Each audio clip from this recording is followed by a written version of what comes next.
Hello everyone, my name's Cliff and welcome back to my channel. This is Cliff's Dark Gems. Today I'm going to be doing a review of William Peter Blatty's Legion, and it's going to contain a spoiler-free section as well as a small spoiler section. Stay tuned.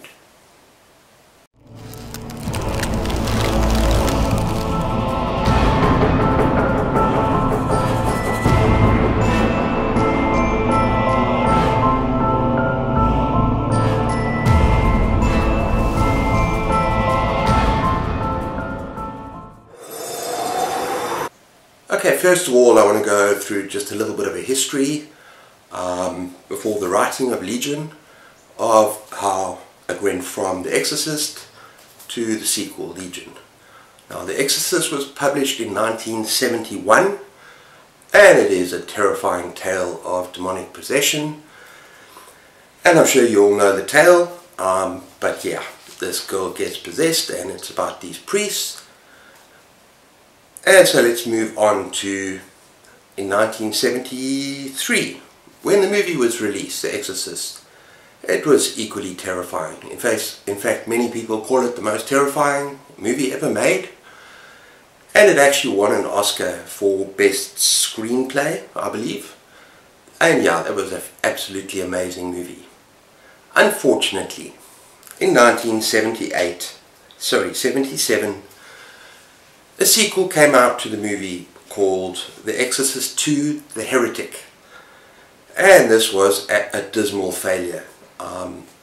William Peter Blatty had nothing to do with it, so basically he actually shunned the movie. He basically absolutely didn't want anything to do with it, and it was basically the critics, the fans, everyone just destroyed this movie. In fact, during the first screenings of the movie there was almost like a bit of a riot. People absolutely hated it. They thought it was an absolute travesty, and after the success and how much the first Exorcist movie was loved, it was a real shame that this movie came out. So William Peter Blatty wrote his sequel to The Exorcist called Legion in 1983. And it had absolutely nothing to do with the movie Exorcist II. In fact, the two are very different in tone and style. And yeah, I think he probably wrote the book, I'm just thinking here, in response to the terrible movie. But then basically Exorcist III came out in 1990, and that was an adaptation of Legion. And apparently it's a really good movie. I'm not sure, I'm not 100% sure, but I'd love to see it. I'd love to check it out one day. Okay, let's just look very briefly, and I was going to do a full-on comparison between Exorcist and Legion, but I decided to rather focus more on the sequel, Legion. But let's just see how the two are similar. Both deal with the issues of faith and evil, and both basically have a similar character, Lieutenant Kinderman. In the novel The Exorcist, Lieutenant Kinderman is almost a side character. He does appear quite a number of times in the novel, but in the novel Legion he is a central character. In fact, he is the heart and soul of that book, and we're going to talk about him in more detail just now. How do I feel about the actual difference between the two novels? Well, whereas The Exorcist is a terrifying, I wouldn't call it fast-paced, but I would say in-your-face terrifying book about possession and about good versus evil. The book Legion reads a lot more like a mystery detective thriller. Well, not so much thriller, but very dark mystery, murder mystery, and it just has a completely different feel to The Exorcist. It's a little bit more slow burn, it's a little bit more like it slowly unravels, and it's not necessarily to everyone's liking, and we'll go into that a bit now, into that in a bit more detail. Okay, so what is this book all about? Well, first of all we have our Lieutenant Kinderman, who was in The Exorcist, and he is at a murder site, absolutely horrifying. blasphemous murder that's taken place at this boating dock, and it's this 12-year-old boy who is being crucified to these boat oars. And now this boy has got the sign of the Gemini killer, like I think it's tattooed on his wrist. I'm not sure about how basically it's communicated. I think one of his fingers is missing, which was the modus operandi of the Gemini killer, who in the novel, it's basically referring to the real life serial killer, who is the Zodiac killer, that's right, who was never caught. But in this book, this Gemini killer was shot some years back. I think it was 12, I'm not sure. But he was killed by police trying to climb up the Golden Gate Bridge, so it couldn't possibly have been this killer. And yet, all the signs are that this is the murderer. Now, later on there are a series of other murders, and basically they all had the signs of the Gemini killer. So it's kind of perplexing. In addition to that, it's even more confusing because the fingerprints on these bodies are from different people. So it's really perplexing and worrying for this detective. And we get into territory where we start thinking, are these normal murders, or is there something else at play? Now, before we carry on, I think it's important to note from the beginning of this review that the way that you relate to Lieutenant Kinderman is how much you're going to enjoy this novel. Because throughout the first 3/4 of this novel, there are numerous philosophical ramblings discussing the concept of faith, of evil, the nature of evil, of God, of science, and this turned a lot of people off. It's a very slow burn, and the focus almost seems to be on these ideas as opposed to the story itself. And I want to read the opening paragraph just to give you an idea of this detective, because this is basically 12 years that has passed since The Exorcist. He was in The Exorcist, so he's an older man. He's also Jewish, and that comes into it as well. And you can see from this opening paragraph the kind of man that he is. Let me just read quickly.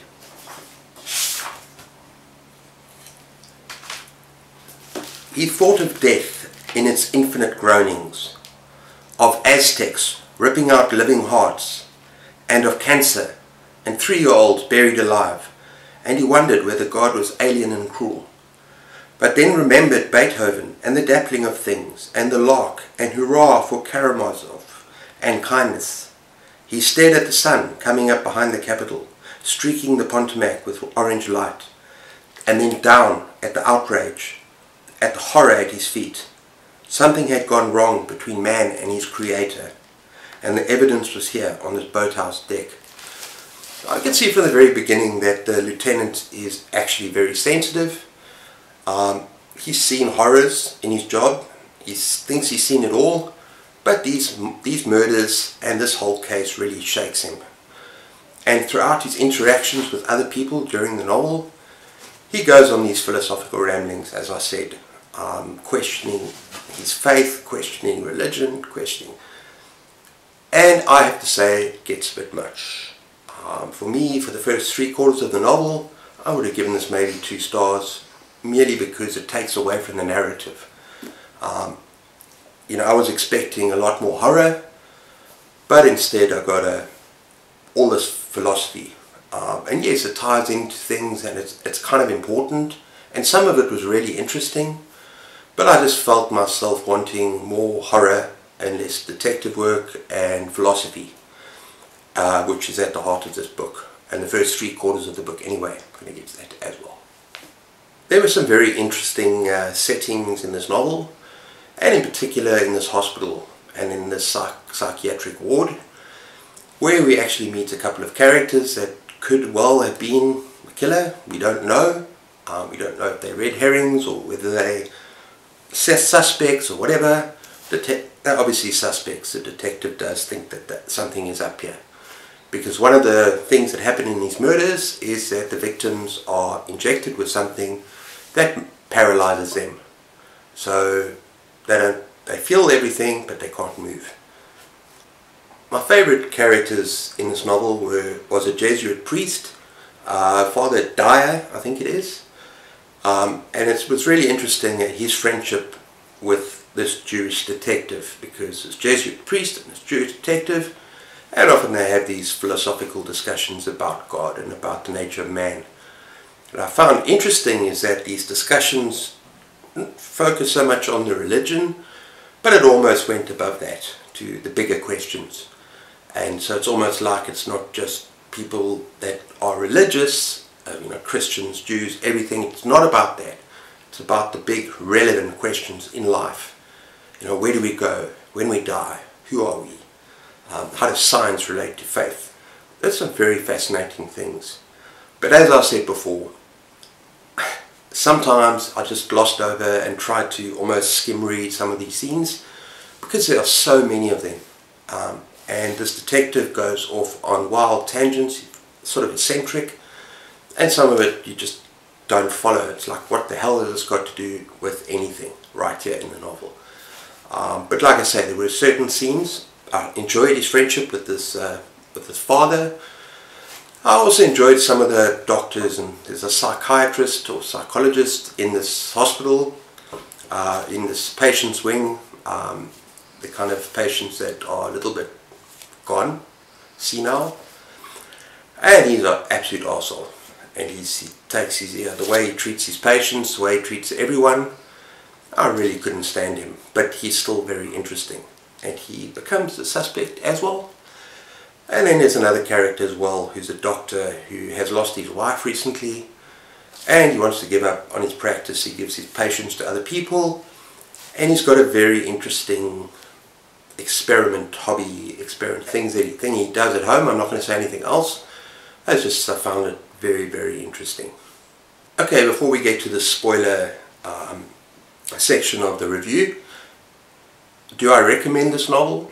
I gave it 3 out of 5, perhaps in some places 3.5. Yeah, I recommend this novel. I think that many of you might find the first half of the book, first 3/4 of the book, really interesting.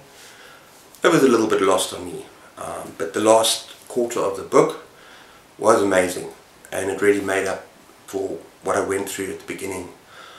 So yeah, if you're interested in those philosophical ideas and how they tie in with good versus evil, because this book is more grounded in reality. It's not like demons and angels fighting each other. It's very grounded in the detective and in his own searchings and in his own faith. And it's a very different kind of novel. I did find it a little bit light on the horror, but I think for many of you may really enjoy this. Okay, we're getting to some spoilers now. So if you want to read Legion and you haven't read it before, and you want to read Exorcist and you have not read it before, so I'm spoiling both books, please turn off right now, because yeah, it's going to spoil both books for you. Okay, so what I want to do here is just point out some of my favorite parts of the novel, which is mainly concerned with the ending, and just tell you why I found them so effective.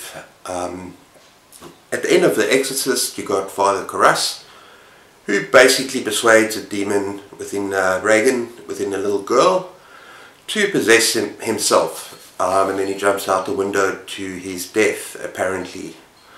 And obviously the great reveal at the end of Legion, which I found absolutely just so well done, is that Father Karras is still around, and he has been possessed by this Gemini killer's spirit.